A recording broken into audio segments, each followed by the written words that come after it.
Assalamualaikum warahmatullahi wabarakatuh.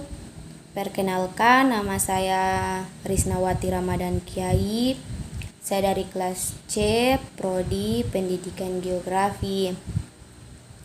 Baik, di sini saya akan menjelaskan kembali tentang materi lautan dan iklim di mata kuliah oceanografi. Materi yang saya ambil itu yaitu lautan dan iklim. Oke, baik. Jadi pada gambar yang ada saya bagi sekarang, kita dapat lihat gambar tersebut menjelaskan tentang mengenai evaporasi. Evaporasi itu adalah proses perubahan molekul di dalam keadaan cair dengan spontan menjadi gas. Proses ini adalah kebalikan dari kondensasi. Umumnya penguapan dapat dilihat dari lenyapnya cairan secara berangsur-angsur ketika terpapar pada gas dengan volume yang signifikan. Dan di sini dapat kita lihat evaporasi menjelaskan tentang proses terjadinya hujan yang ada di gambar seperti yang ada di gambar tersebut. Nah, proses terjadinya hujan itu yang pertama adanya tahapan evaporasi atau proses penguapan air. Sumber air sungai, laut, dan danau biasanya akan menguap menjadi butiran uap air karena suhu bumi yang panas dari matahari. Air yang menguap tersebut akan naik ke atas menjadi atmosfer dan menggumpal yang disebut sebagai awan.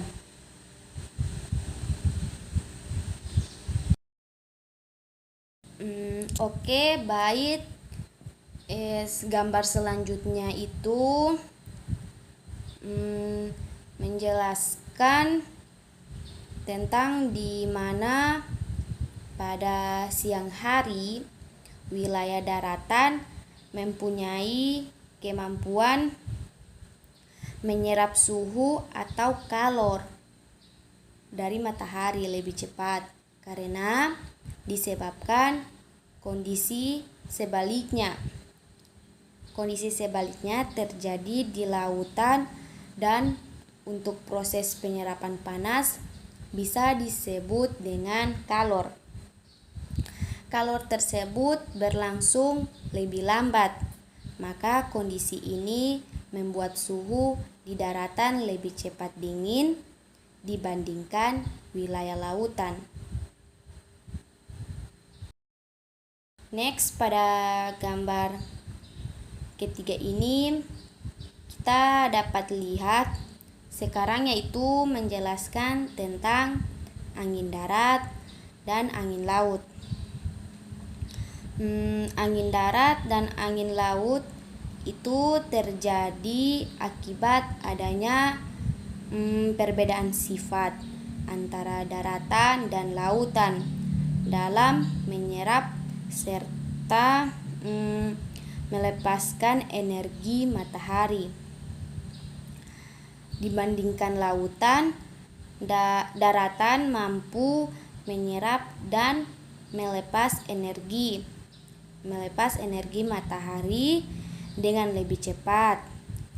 Angin darat terjadi ketika pada malam hari.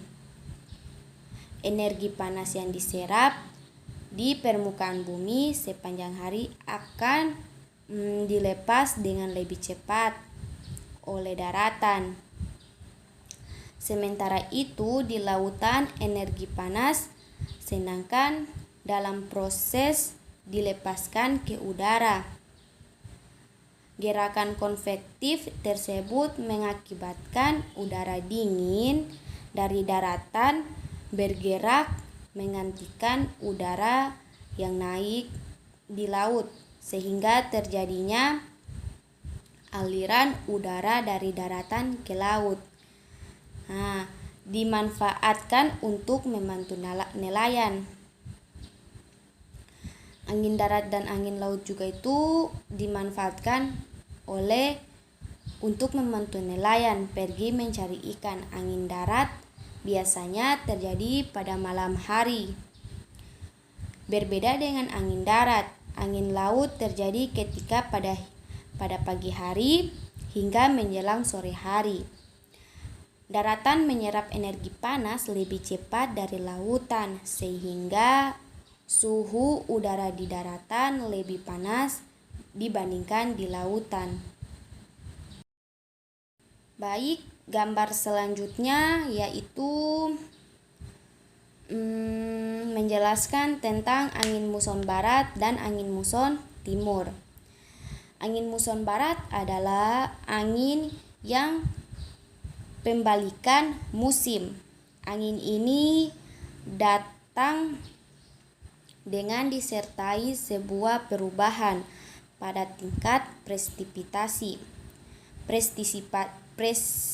Presipitasi merupakan sebuah hal yang dihasilkan oleh proses kondensasi uap air. Proses kondensasi uap air tersebut berada di tingkat atmosfer. Proses itu juga terjadi pada siklus hidrologi atau siklus air.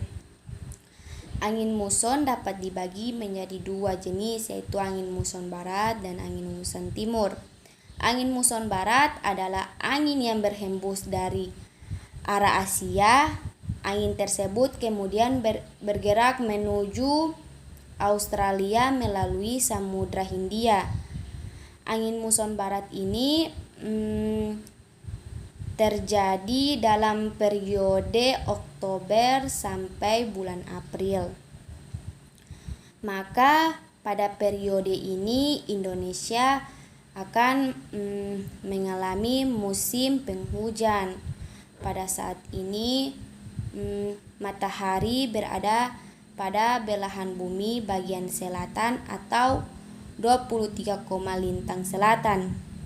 Kemudian matahari akan bergerak menuju arah khatulistiwa. Pada kondisi ini dataran Australia akan mendapatkan sinar matahari secara maksimal. Selanjutnya hal itu akan membuat tekanan udara di Australia menjadi rendah dan suhunya akan relatif tinggi. Sedangkan pada dataran Asia akan terjadi musim dingin. Hal ini membuat suhunya rendah sementara tekanan udaranya menjadi tinggi. Angin muson timur adalah angin yang berhembus dari Australia. Angin ini menuju arah Asia melalui Indonesia. Angin muson timur ini terjadi pada periode April sampai bulan Oktober. Maka pada periode ini Indonesia akan mengalami musim kemarau. Pada saat ini posisi matahari akan berada pada belahan bumi bagian utara atau 23,5 lintang utara. Asia akan mendapatkan sinar matahari secara maksimal. Hal itu membuat tekanan udaranya menjadi relatif rendah. Sementara itu suhunya akan relatif tinggi. Hal Hal ini berbeda terjadinya Australia, sedangkan dalam kondisi musim dingin, hal ini menyebabkan suhunya relatif rendah dan tekanan udaranya relatif tinggi. Kandungan-kandungan uap air yang dibawa oleh angin muson timur ini tergolong relatif rendah. Oke, next. Pada gambar yang kita lihat ini, gambar yang menjelaskan tentang proses terjadinya La Nina. La Nina merupakan suatu fenomena perubahan iklim yang secara global yang diakibatkan karena panasnya suhu di permukaan air laut Pasifik bagian timur. Terjadinya El Nino ini dapat diketahui secara kasat mata oleh orang-orang. Orang yang paling sering melihat peristiwa El Nino itu adalah para nelayan dari Peru ataupun Ekuador. Biasanya peristiwa seperti ini akan berlangsung menjelang bulan Desember. El Nino ini akan terjadi jika suhu berada di perairan di Pasifik Tengah dan Timur menjadi lebih panas. Biasanya El Nino ini akan terjadi pada bulan Desember. Rata-rata El Nino ini akan terjadi sekitar 4 tahun satu kali. Hingga saat ini El Nino tercatat sudah terjadi selama 23 kali. Dan selanjutnya ini terjadinya El Nino melalui beberapa proses, yaitu yang kita dapat lihat awal proses terjadinya El Nino itu karena adanya peningkatan suhu yang berada di perairan Pasifik bagian timur dan tengah, dan hal ini akan meningkatkan suhu kelembapan pada atmosfer yang berada di atas perairan tersebut. Setelah terjadinya pemanasan suhu berada di perairan Pasifik bagian tengah dan timur serta menimbulkan kelembapan di atmosfer yang ada di atasnya, maka peristiwa tersebut mendorong terjadinya pembentukan awan dan akan meningkatkan curah hujan yang berada di kawasan tersebut. Setelah proses pembentukan awan yang dijelaskan di atas, maka di bagian barat Samudra Pasifik akan mengalami tekanan udara yang meningkat. Hal ini akan menyebabkan terhambatnya pertumbuhan awan di atas lautan di bagian timur Indonesia. Hal ini akan mengakibatkan beberapa wilayah Indonesia mengalami penurunan curah hujan yang dikatakan jauh dari normalnya. Itulah beberapa proses terjadinya El Nino. Dari proses terjadinya El Nino ini akan menyebabkan terjadinya La Nina, sehingga dapat dikatakan bahwasan El Nino dan La Nina ini adalah peristiwa alam yang terjadi secara berturut-turut. Dampak terjadinya El Nino adalah sebagai berikut. Angin pesat timur menjadi lemah. Sirkul muson berkurangnya akumulasi curah hujan yang berada di wilayah Indonesia, Amerika Tengah dan Amerika Selatan di bagian utara, sehingga cuaca di daerah ini cenderung terasa lebih dingin dan juga kering. Penyebab akan cuaca cenderung terasa hangat dan juga lembab di sepanjang daerah Pasifik, Ekuatorial, Tengah, dan Barat. Itulah dampak yang ditimbulkan dari terjadinya El Nino dalam kaitannya dengan cuaca global atau menyeluruh. Sedangkan dampak yang dirasakan di Indonesia sendiri adalah berkurangnya curah hujan yang turun di Indonesia. Hal ini akan menyebabkan adanya kekeringan panjang di Indonesia. Oke, gambar yang terakhir yaitu menjelaskan tentang La Nina. La Nina itu merupakan peristiwa alam yang dapat dikatakan seperti opposite atau kebalikan dari El Nino. La Nina sendiri merupakan suatu kondisi di mana suhu permukaan air laut kawasan timur Ekuador atau di lautan Pasifik mengalami penurunan. Berbeda halnya dengan El Nino, La Nina ini tidak bisa dilihat secara fisik. Selain itu terjadi La Nina ini periodenya tidak tetap. La Nina ini terjadi dalam waktu yang sulit untuk diperkirakan. Tidak seperti El Nino, yang rata-rata terjadi selama 4 tahun sekali. La Nina ini masa terjadinya lebih lama, ya, antara 6 hingga sampai 7 tahun. Nah, baru hingga saat ini tercatat La Nina ini terjadi sebanyak 15 kali. La Nina ini juga melewati beberapa proses atau tahapan, di mana tahapan di atas sudah dijelaskan bahwa La Nina ini terjadi sulit diprediksi, namun terjadinya La Nina ini dapat dikatakan sebagai dampak dari terjadinya El Nino. Secara umum merupakan proses terjadinya La Nina. La Nina dikatakan sebagai penurunan suhu di permukaan perairan Samudra Pasifik bagian timur. Pada saat yang demikian ini, ada angin pasat timur yang bertiup dan menguat di sepanjang samudra. Karena adanya angin kencang dan bertiup di sepanjang samudra Pasifik, maka massa air hangat akan terbawa ke arah Pasifik Barat akan lebih banyak karena ada massa air hangat yang terbawa ke Pasifik Barat berjumlah lebih banyak. Maka hal ini mengakibatkan massa air dingin di Pasifik Timur bergerak ke atas, kemudian menggantikan massa air hangat yang berpindah ke Pasifik Barat tersebut. Kondisi ini yang demikian disebut upwelling. Karena adanya pergantian massa inilah maka suhu di permukaan laut mengalami penurunan bila dibandingkan dengan kondisi normalnya. La Nina juga mempunyai dampak yang dapat ditimbulkan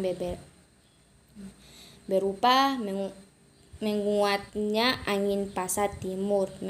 Baru yang kedua, menguatnya sirkulasi muson di wilayah Pasifik bagian timur. Akumulasi curah hujan menjadi berkurang. Hal ini akan menjadikan cuaca menjadi lebih dingin dan juga kering, dan akan terjadinya potensi hujan yang turun yang terdapat di sepanjang perairan Pasifik Akuatorial Barat, yakni meliputi Indonesia, Malaysia, dan juga dibandingkan utara Australia. Hal ini menyebabkan cuaca menjadi hangat dan juga lembab.